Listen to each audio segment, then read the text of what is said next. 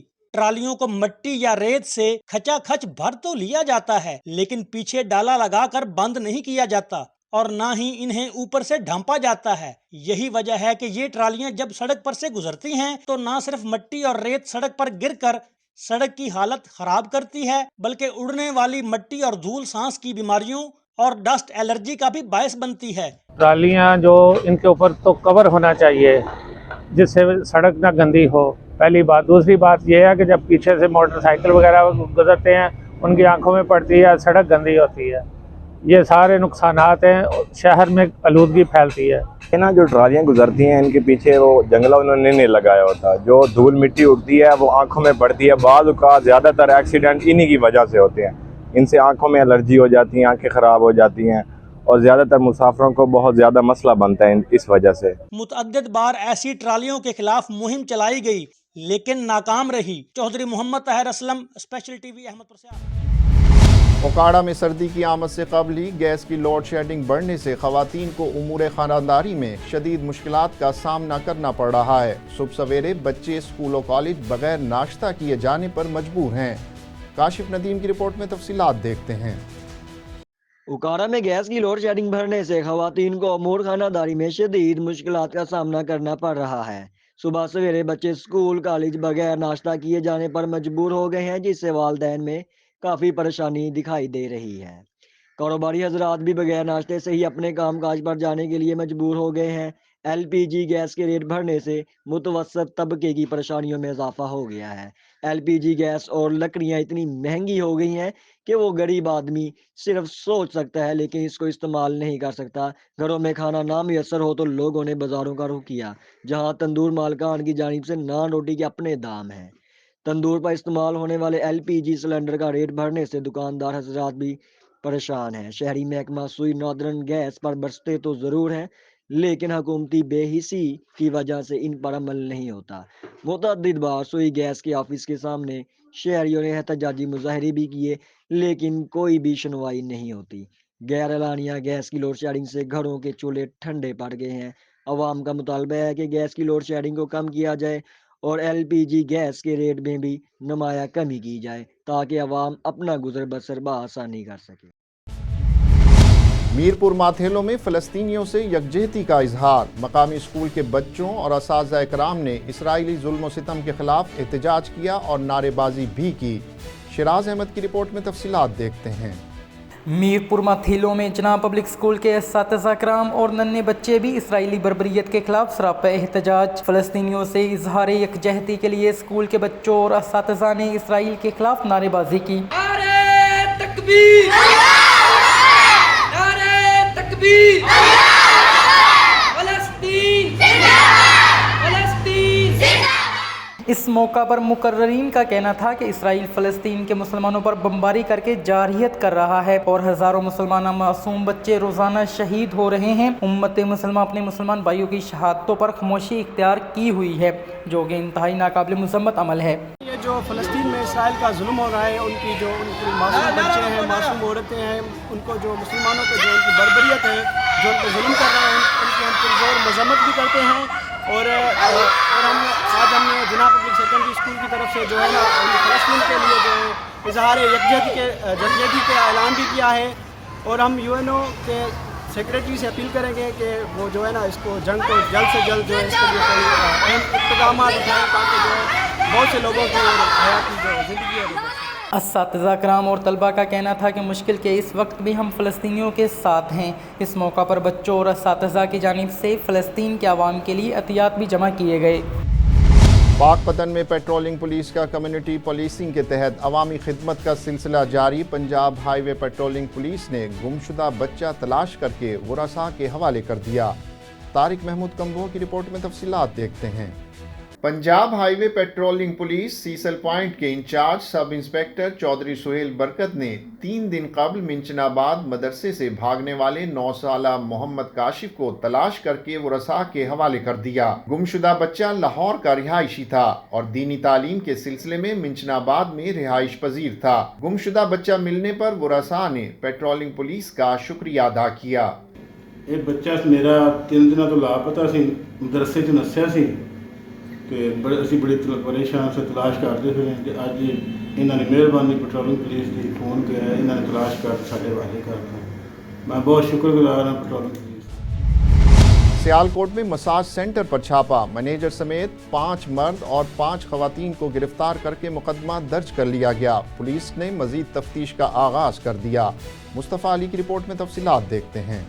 تھانہ مراد پور کے علاقے کشمیر روڈ پر واقع نجی ہوٹل میں عرصہ دراز سے مساج سینٹر کی آڑ میں غیر قانونی کام کیا جا رہا تھا، جس کی متعدد شکایات موصول ہونے پر SHO تھانہ مراد پور نے DPO سیالکوٹ کے احکامات کے پیش نظر خصوصی ٹیم تشکیل دی اور چھاپا مار کر مینیجر سمیت 5 مرد اور 5 خواتین کو گرفتار کر کے مقدمہ درج کر لیا گیا۔ SHO میاں عبدالرزاق کا کہنا تھا کہ علاقے میں کسی بھی غیر قانونی کام کی اجازت نہیں دی جائے گی۔ اہلیان علاقہ نشاندہی کرے، ہم ان کا نام صیغہ راز میں رکھ کر کارروائی کریں گے، جبکہ وکلا برادری اور سول سوسائٹی کے ذمہ داران کا کہنا تھا کہ اصل FIR کا اندراج تو مالکان پر ہونا چاہیے جنہوں نے اس گھناؤنے کام کی کھلے عام اجازت دے رکھی ہے۔ ان کا مطالبہ تھا کہ اس ہوٹل کو سیل کیا جائے تاکہ معاشرے کے ان ناسوروں کا مکمل خاتمہ ممکن ہو سکے۔ لاہور میں تھانہ اچھرا کے انچارج انویسٹیگیشن SI رانا شرافت کی سربراہی میں شریف شہریوں کو ڈاکو بنانے کا سلسلہ جاری۔ کار خاص کانسٹیبل مظہر اقبال خود کو ASI بتا کر بے گناہ شہری کو پکڑ کر تھانے لے گیا۔ سبزہ زار کے رہائشی ناظم کو ڈاکو بنا کر 1 لاکھ روپے رشوت کا مطالبہ کیا گیا اور 40,000 روپے لے کر چھوڑ دیا گیا۔ شہری ناظم کی کہانی اسی کی زبانی جانتے ہیں۔ میں کرتا ہوں سینٹر کام، تو پولیس والے نے مجھے نا ایک جگہ پہ بلایا، ادھر سے مجھے انہوں نے پکڑ لیا، کہتے ہیں کہ سینٹر کام کرانا آپ سے۔ سینٹر کام کر کے مجھے بلایا ادھر، تو مجھے پکڑ لیا، تھانے میں ڈال دیا حوالات میں۔ کون سے تھانے میں؟ تھانہ عشرہ مجھے ڈال دیا انہوں نے۔ کس نے؟ مظہر اقبال نے۔ اچھا، کیا کہا ہے انہوں نے، کیوں ڈالا آپ کو؟ وہ مجھے کہہ رہے تھے آپ سے کام کرانا، تو مجھے کام کے بہانے پکڑ لیا، تو تھانے لے جائے ہیں۔ تھانے لے جا کے مجھے انہوں نے تو 2-3 حوالات میں ڈال دیا ہے۔ تو میرے اوپر کوئی کیس ڈال رہے تھے موبائل کا، ٹھیک ہے، تو مجھے کہہ رہے تھے کہ 1 لاکھ روپے دو، ہم تمہیں پھر چھوڑیں گے، ٹھیک ہے۔ 2 دن مجھے تھانے میں حوالات میں رکھا ہے، تو 2 لاکھ مجھ سے مانگ رہے تھے، تو لاکھ کی بجائے مجھے 40,000 میں سے ڈیل کر کے مجھے انہوں نے چھوڑ دیا ہے۔ پوری دنیا میں پاکستان کا پرچم لہرانے والے 7 فٹ 8 انچ پاکستان کے طویل القامت غلام شبیر انتقال کر گئے۔ حاجی غلام شبیر کا تعلق چنیوٹ کے نواحی علاقے سانگرا سادات سے تھا۔ 2008 میں غلام شبیر کا نام Guinness book of world record میں بھی درج ہوا تھا۔ خاندانی ذرائع کے مطابق طویل القامت غلام شبیر کا انتقال سعودی عرب میں دماغ کی شریان پھٹنے سے ہوا۔ غلام شبیر کافی عرصہ سے سعودی عرب میں مقیم تھے۔ ان کی وصیت کے مطابق وہیں تدفین کی جائے گی۔ حلقہ PP 209 کے امیدوار ہمایوں خان ایڈوکیٹ کی مولانا طارق جمیل سے ملاقات۔ کچا کھو سے نمائندے کے مطابق ہمایوں خان ایڈوکیٹ نے عاصم جمیل کی وفات پر گہرے دکھ اور غم کا اظہار کیا۔ تعزیت اور فاتحہ خوانی کرتے ہوئے دعا کی کہ اللہ تعالیٰ مرحوم عاصم جمیل کی مغفرت فرمائے اور درجات بلند کرے، جبکہ پسماندگان کو صبر جمیل عطا فرمائے، آمین۔ اور فوڈ سیکیورٹی دنیا کا سب سے بڑا چیلنج۔ اسپیشل ٹی وی کے پروگرام چھپے خزانے میں ماہر زراعت ڈاکٹر غضنفر علی خان کا اس حوالے سے کیا کہنا تھا، آئیے دیکھتے ہیں۔ جی ڈاکٹر صاحب، آپ فوڈ سیکیورٹی کو کس پوائنٹ آف ویو سے دیکھ رہے ہیں؟ بہت شکریہ ڈاکٹر صاحب۔ فوڈ سیکیورٹی ویسے تو پوری دنیا کا ایک بہت بڑا چیلنج ہے، اس لیے جو UN ہے انہوں نے سسٹینیبل ڈیولپمنٹ گولز میں اس کو شامل کیا ہوا ہے. اور پاکستان تو ویسے ہی ایک ولنریبل اسٹیٹ میں ہے. بالکل. شروع سے اس کی پیداوار جو ہے وہ بہت کم رہی ہے جنرلی اوور آل ایگریکلچر میں. کچھ عرصہ پہلے ہم 3 کراپس میں سرپلس ہوئے, لیکن باقی تمام کراپس میں اور لائف سٹاک میں, ملک پروڈکشن میں ہم آج بھی ولنریبل اسٹیٹ میں ہیں. تو فوڈ سیکیورٹی ہمارا بہت ہی ایک بنیادی مسئلہ ہے. اور فوڈ سیکیورٹی میں اسی کی اہمیت کو مد نظر رکھتے ہوئے 2011 میں وفاقی حکومت نے وفاق میں ایک سیپریٹ منسٹری بنائی, ministry of national food security. اس سے پہلے منسٹری فوڈ اینڈ ایگریکلچر ہوا کرتی تھی, لیکن جب ڈیولوشن ہو گئی, پاورز پروونسز کو ڈیوالو کر دی گئی, تو پھر فوڈ سیکیورٹی کی ایک separate ministry exclusive for this subject قائم کی گئی.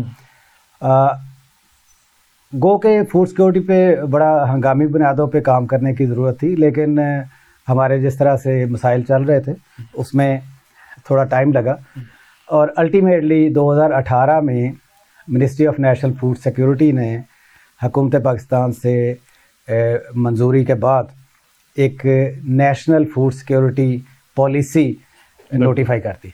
سو یہ پہلی دفعہ 1947 کے بعد سے لے کے آج تک فرسٹ ٹائم 2018 میں ایک نیشنل فوڈ سیکیورٹی پالیسی جو ہے وہ منظور کی گئی, جس میں وہ تمام گائیڈ لائنز موجود ہیں جن کو سامنے رکھتے ہوئے آئندہ کے فیوچر کی ڈائریکشنز متعین کر دی گئی ہیں. بالکل ٹھیک. جی چلیں, یہ تو ایک اچھا کام ہوا. مجھے یاد ہے کہ جب یہ منسٹری بنی تھی تو میرے ایک دوست اس میں سیکٹری لگے تھے, شفقت نغمی صاحب. اور اس وقت ان سے میری کافی ڈسکشن اس پہ ہو رہی تھی, اور اس وقت اس پہ کام شروع ہوا تھا پالیسی کے اوپر. اور اس پالیسی کا اس وقت ایک چیپٹر یہ گرین لینڈ جو کم ہو رہی ہے ہاؤسنگ سوسائٹیز میں کنورٹ ہو رہی, اس کا بھی تھا کہ اس کو روکا جائے, ورٹیکل گروتھ سٹیز پہ جایا جائے. لیکن ایسا ہوا نہیں ہے. ہم دیکھتے ہیں کہ ملین ایکڑ فٹ جو لینڈ ہے, کئی ملین ایکڑ فٹ, وہ کنورٹ ہو گئی ہے ہاؤسنگ سوسائٹیز میں. تو اس ایک تو آلریڈی ہمارا پروڈکشن سسٹم ایشو تھا, جی, تو اس کی وجہ سے مزید ایشو ہو گیا. جی, اس میں کوئی شک نہیں کہ ایگریکلچر لینڈ اس اربنائزیشن کی وجہ سے شرنک ہوئی ہے, اس میں کوئی شک نہیں. انیشلی یعنی آج سے کوئی 5-6 سال پہلے تک لوگوں کا یہ خیال تھا, اور اس پہ ہمارا ایک اربن یونٹ ہے گورنمنٹ پنجاب کا, اس نے بھی ایک رپورٹ جنریٹ کی تھی. تو اس میں بتایا گیا تھا کہ اس کا امپیکٹ جو ہے وہ لیس دین 1% ہے, لیکن آج کی تاریخ میں اس کا امپیکٹ بہت زیادہ ہو چکا ہے. یہ جو ہاریزونٹل ایکسپینشن ہے ہاؤسنگ کی, یہ اس وقت الارمنگ سچویشن اختیار کر دنیا ساری ورٹیکل پہ جا رہی ہے, ہم ابھی تک ہاریزونٹل. ہاں جی, اور یہ جو سبجیکٹ ہے یہ ایکسکلوسیولی اس وقت ایک پروونشل سبجیکٹ ہے, اور پروونسز کو اس پہ کام کرنا چاہیے, اس کی ورٹیکل ایکسپینشن پہ جانا چاہیے انسٹیڈ آف ہاریزونٹل. اور خاص طور پہ جو ہماری پرائم ایگریکلچرل لینڈز ہیں, جو بہت ہی فرٹائل لینڈز اس سے انکروچ ہو رہی ہیں, ان کو بچانا چاہیے. ایک راوی اربن ڈیولپمنٹ اتھارٹی بھی بنی روڈا کے نام پہ, اور اس میں بھی گرین لینڈ کو شامل کر دیا گیا, جبکہ اس کا بیسک پرپز جو تھا دریائے راوی کے ارد گرد کی جو بیلٹ تھی 100 میٹر 200 میٹر کی, اس میں صرف جو ہے نا کنسٹرکشن تھا. تو یہ انفارچونیٹ ہے. وہ بھی جہاں تک مجھے یاد پڑا ہے, آئی تھنک 30 یا 40,000 ایکڑ لینڈ جو تھی اس کو دے دی گئی تھی روڈا کو. جی, آپ بجا فرما رہے ہیں. یہ اب کہہ لیں کہ ہمارا ایک قومی المیہ ہے کہ ہمارے ڈپارٹمنٹس جو ہیں وہ اپنی چیزوں, اپنے سفیر سے باہر نکلنا زیادہ پسند کرتے ہیں, اوور ریگولیشن کو زیادہ پسند کرتے ہیں, اور غالباً اسی وجہ سے جو ان پرنسپل گائیڈ لائنز ہوتی ہیں وہ اگنور ہو جاتی ہیں. اور پھر یہاں پہ چونکہ اسٹیبلٹی نہیں ہے پولیٹیکل, تو کنٹینیوٹی آف پالیسیز بھی نہیں ہے. یہ سب سے بڑا ایشو ہے, ڈسکنٹینیوٹی آف پالیسی. میں جب لاہور چیمبر پہ تھا, اس میں بڑا کام کیا تھا لاہور چیمبر کی طرف سے, اور سب سے بڑا ایشو یہ نظر آیا تھا, ڈسکنٹینیوٹی آف پالیسیز.